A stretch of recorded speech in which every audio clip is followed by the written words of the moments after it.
Halo guys, bukan Abani di sini. Ya, untuk sekarang channel ALT gak bakalan diisi oleh Abani, tapi bakal diisi oleh saya Kang Mehmet dan juga nanti Kang Adi. Nah, untuk apa ya? Kali ini mungkin saya akan membicarakan tentang AMD Fidelity FX Super Resolution. Nah, itu kan baru ada update-nya itu sekitar tanggal 22 Juni 2021. Oke, jadi di tanggal 22 Juni itu dia ada updatean ya Radeon Software Adrenalin 21.6.1. Nah, ini yang paling menariknya itu yaitu di bagian Optimize for AMD Fidelity FX Super Resolution atau FSR untuk judul-judul tertentu ya. Nah, si FSR ini memerlukan integrasi dari si developernya itu sendiri. Nah, sedangkan untuk apa, graphic card yang supportnya itu ya mulai dari AMD Radeon seri 6000, 6000M, 5000 series juga 5000M, terus sampai yang paling bawah itu AMD Radeon RX 480, 470 dan juga 460. Nah, sebelumnya kan sebelum dirilis ini dia rumornya cuman RX 480 sama RX 470 dan ternyata RX 460 juga dia dapat. Terus support juga buat AMD Ryzen desktop yang sudah mempunyai AMD Radeon Graphic dan juga buat yang versi laptopnya. Nah, yang menarik di sini yaitu dia juga support buat Nvidia GeForce RTX 30 series. Nah, ini RTX 20 series juga masuk, terus GeForce 16 series dan juga GeForce 10 series. Nah, mungkin untuk AMD sendiri kita nanti buat kedepannya ya kita harus cek itu bagaimana pengimplementasiannya. Cuman untuk AMD Fidelity FX itu ya secara apa ya kabar dari mereka yaitu mendukung untuk grafik card ini ya. Oke, jadi AMD Fidelity FX Super Resolution ini itu memiliki beberapa fitur. Yang pertama yaitu yang paling utama itu kan, yaitu Super Resolution. Super Resolution di sini akan meningkatkan frame rate kalian dengan kualitas yang cukup tinggi dan akan meningkatkan resolusi permainan kalian. Nah, ada 4 mode kualitas yang dapat dipilih yaitu performance, balance, quality, dan ultra quality. Nah, untuk fitur yang kedua yaitu cross platform. Artinya si Fidelity FX Super Resolution ini mampu berjalan di perangkat lain selain di PC. Contohnya di konsol dan mungkin nanti ada konsol portable juga mungkin akan menggunakan fitur tersebut. Nah, terus untuk yang fitur yang lain atau keunggulan yang lain yaitu si AMD Fidelity Super FX ini open source. Jadi dapat di apa ya? Diedit. Jadi sumbernya terbuka untuk umum. Jadi kalian kalau misalnya mau belajar atau mau mengimplementasikan ke program kalian atau game kalian gitu ya itu gampang banget. Terus yang jelas dia itu mudah untuk diintegrasikan. Bahkan di saat wawancara ada developer game gitu diwawancara bahwa untuk pengimplementasian si fitur ini ya Fidelity FX Super Resolution ini dia nggak cuman sekitar 1 harian dia udah dapat mengimplementasikan ke dalam gamenya sendiri. Jadi nggak ada perubahan yang terlalu masif untuk dapat menggunakan fitur tersebut. XR implementation only took 1 day. The process was very simple and fit in our pipeline very well. Nah, jadi di AMD itu sebenarnya sebelumnya ada fiturnya itu AMD Boss. Itu fungsinya yaitu untuk mengurangi apa ya? Jadi si gambarnya itu dia di downscale, diperkecil gitu kan. Itu saat bergerak untuk menjaga si FPS-nya itu tetap tinggi. Saat si karakter atau si gamenya itu berhenti, dia di-render secara maksimal. Jadi gak ada penurunan kualitas. Nah, sedangkan untuk di FSR ini dia apa ya? Tidak ada penurunan kualitas seperti itu. Jadi dia misal apa ya resolusinya itu Full HD, dia terus Full HD, gak bakalan ada skala render yang akan diperkecil gitu kan, misal jadi 80%, 50% itu gak nggak akan seperti itu secara dinamik gitu ya. Soalnya nanti cara kerja dari FSR ini sendiri yaitu di downsampling, lalu dibuat ulang, direka ulang si frame gambar yang udah di downsampling itu. Nah, jadi untuk pengintegrasiannya nanti di game atau ini dia urutannya itu kan yang pertama si gambar atau gamenya itu melalui proses anti-aliasing render gitu kan. Nah, itu udah gitu dia itu ada namanya tone mapping, yaitu untuk mengkalkulasikan warna. Nah, barulah si Fidelity FX Super Resolution itu berfungsi atau berjalan setelah proses tone mapping itu tersebut. Nah, jadi untuk hal-hal yang selain itu, misal untuk film grain, chromatic aberration, HUD atau UI, dia gak bakalan terpengaruh sama FSR. Jadi kualitasnya bakalan tetap sama. Nah, untuk FSR ini tadi kan udah dijelasin bahwa dia itu ada 4 skema kualitas, mode kualitas yang dapat dipilih. Nah, untuk yang pertama itu yang paling baik yaitu ultra quality. Ultra quality ini dia akan mengskalakan gambar 1,3 kali per dimensinya yang asli gitu kan. Misal kalian main di resolusi Full HD, otomatis dia sebenarnya merender gambar si gamenya itu di resolusi 1477 kali 831. Dan untuk kalian yang bermain di resolusi 4K, nanti si gamenya itu akan di-render di 2954 dikali 1662. Nah, begitu juga untuk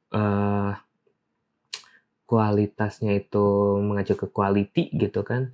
Itu perbandingannya 1,5, untuk balance dia perbandingan 1,7, dan untuk yang paling tinggi itu performance, yaitu 2 kali lipat dari dimensinya. Nah, untuk bagian performance ini dia karena 2 kali lipat ya, misal kalian bermain di resolusi Full HD, dia nanti input yang di prosesnya itu resolusinya cuma 960 kali 540 pixel. Nah, mungkin untuk kualitasnya nanti akan agak kurang menyenangkan, tapi dari segi performa mereka bilang itu akan lebih memberikan performa yang lebih baik kayak gitu. Nah, jadi untuk respon time itu ada pengaruhnya juga, cuman tidak terlalu signifikan. Contohnya untuk kualitas 4K, untuk itu graphic card RX 6800 XT, dia hanya akan kurang lebih perbedaannya 0,4 ms atau bahkan kurang. Nah, sedangkan untuk graphic card yang lain itu ada perbedaan lagi, cuman ya rata-rata ini nggak terlalu signifikan lah ya. Jadi untuk penggunaannya mungkin masih nyaman. Nah, kebetulan kan saya menggunakan RX 570, jadi saya dapat nih updatean untuk mencoba AMD Fidelity FX Super Resolution. Nah, untuk game yang bakalan saya coba yaitu ada Dota 2, The Rift Breaker, dan juga King's Hunt. Oke, jadi daripada nunggu lama ya udah kita coba di gamenya. Apakah ini benar-benar pengaruh atau enggak? Oke, jadi buat sekarang kan kita coba buat tes di Dota 2 ya. Untuk settingannya, ntar. Nah, kita pakai resolusi ini, dia resolusi simulatornya ya, yang Full HD. Terus untuk rendering AP-nya dia pakai Direct 3D 11 atau DirectX 11. Nah, untuk settingannya saya pakai settingan ultra dengan phasing off. Soalnya kalau misal di onin kan nanti FPS-nya ke limit. Nah, untuk FPS yang dihasilkan kisaran segini. Ini normalnya ya, kurang lebih segitu. Terus kalau misal kita ingin mengaktifkan Fidelity FX-nya itu, kita ada di bagian game screen render. Nah, ini kita harus turunin. Misal kita coba ke 40. Nah, 40 ini sama kayak mode performance dari AMD FX Super Resolution. Dan anehnya, FPS-nya gak beda jauh. Tuh, peningkatannya gak terlalu signifikan. Ya, jadi gak kerasa. Tapi kalau kualitas gambarnya lihat, malah jadi busuk kan sekarang. Oke, jadi sekarang kita udah di resolusi 4K. FPS-nya itu pasti sangat jauh banget kan. Ini sekitar 40-an aja. Nah, terus kita coba aktifin mode Fidelity FX-nya. Oke, kita coba setengahnya aja dulu. Oke, nah hasilnya seperti ini. Untuk gambarnya sendiri ini nggak terlalu mengalami penurunan ya. Terus untuk FPS-nya dia meningkat. Dari yang awalnya tadi cuman 40 atau 50, sekarang jadi 60 sampai hampir 70 ya, ini 69-an, 68, 69. Oke, kita coba ke mode performance. Nah, FPS-nya jadi lebih dari 70. Jadi ini untuk di Dota sendiri ini berlaku atau optimalnya itu mungkin di resolusi di atas Full HD ya. Jadi kalau misal masih Full HD kalian gak bakalan terlalu merasakan perbedaannya gitu.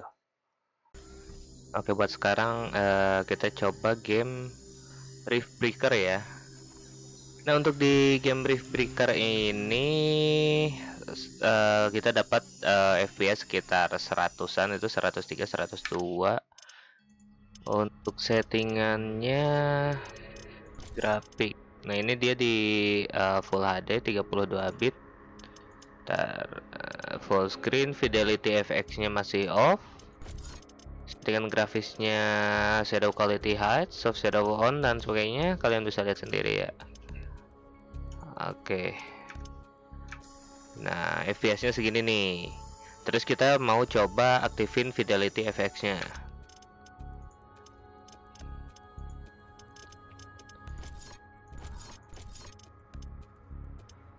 Oke, nah di sini kan ada banyak nih. Kita pakai yang emang kualitas FPS-nya itu bakalan meningkat banget, yaitu bagian performance. Oke, kita coba. Nah, untuk di kualitas performance ini kita dapat FPS jadi 150-an. Sangat jauh, tapi dari kualitas gambar kalian bisa lihat seperti apa perbedaannya. Jadi ini kualitasnya yang tadi ya. Itu kualitas apa? Performance.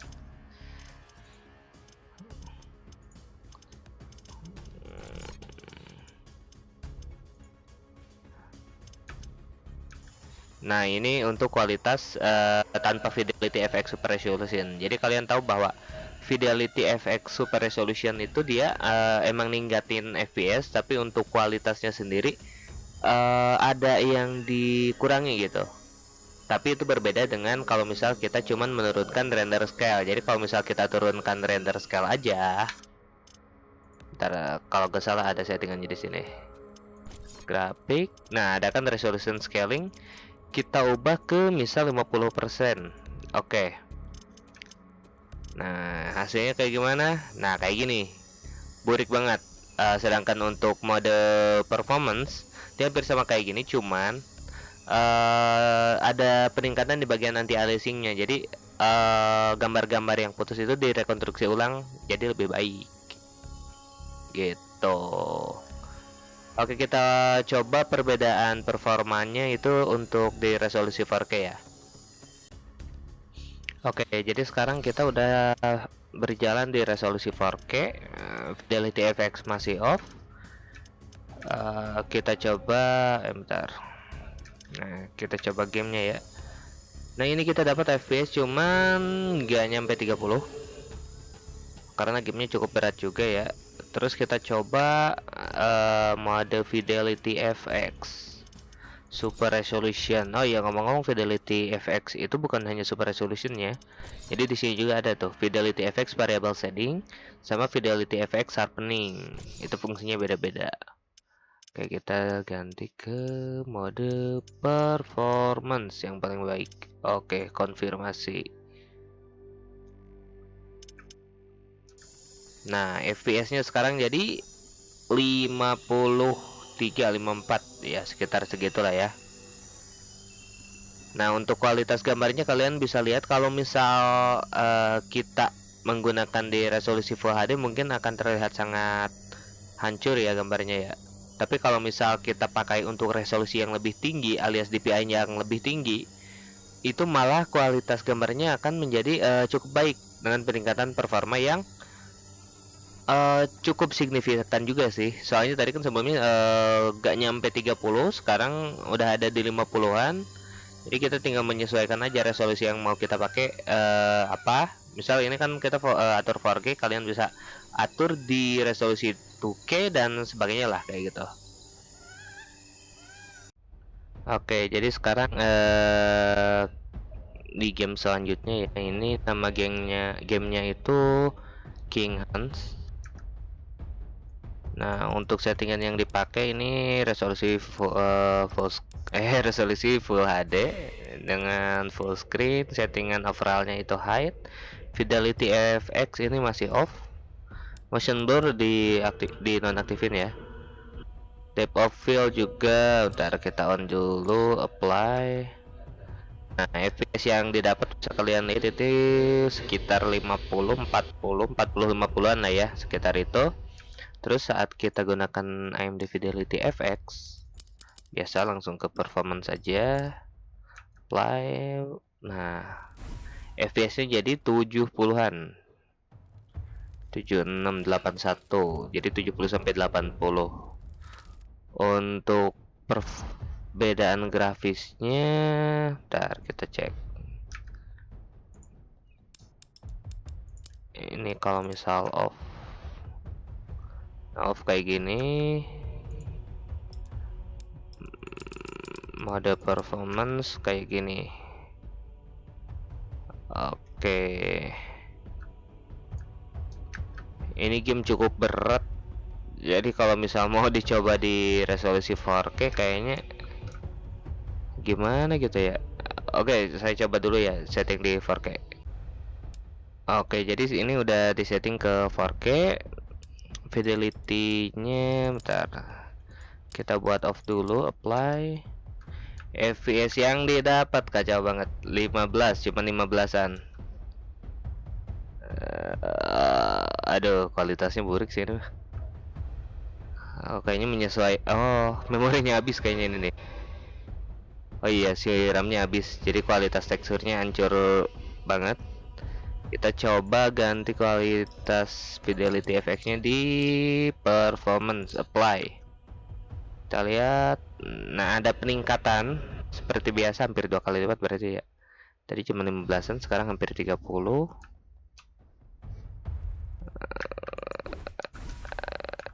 Iyalah, seperti itulah ya kurang lebih ya. Oke, jadi untuk game yang sudah support dengan AMD Fidelity FX Super Resolution ini, itu ada 7 game untuk permulaannya, yaitu Goodfall, The Rift Breaker, Terminator Resistance, King's Hunt, Evil Genius 2.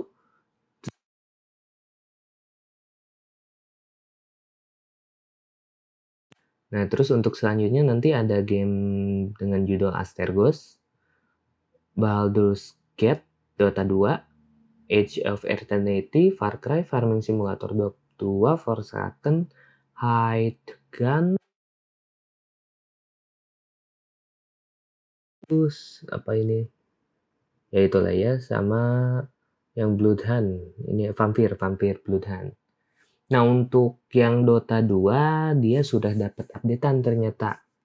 Itu hari ini kalau nggak salah ya, tanggal 24 tadi pagi saya cek, dia ada update untuk pengimplementasian AMD Fidelity FX Super Resolution. Nah, untuk AMD Fidelity FX Super Resolution ini dia didukung beberapa developer, yaitu diantaranya ini.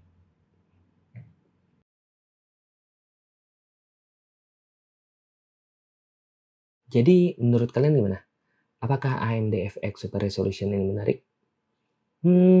Buat saya cukup menarik, cuman mungkin perlu update lagi.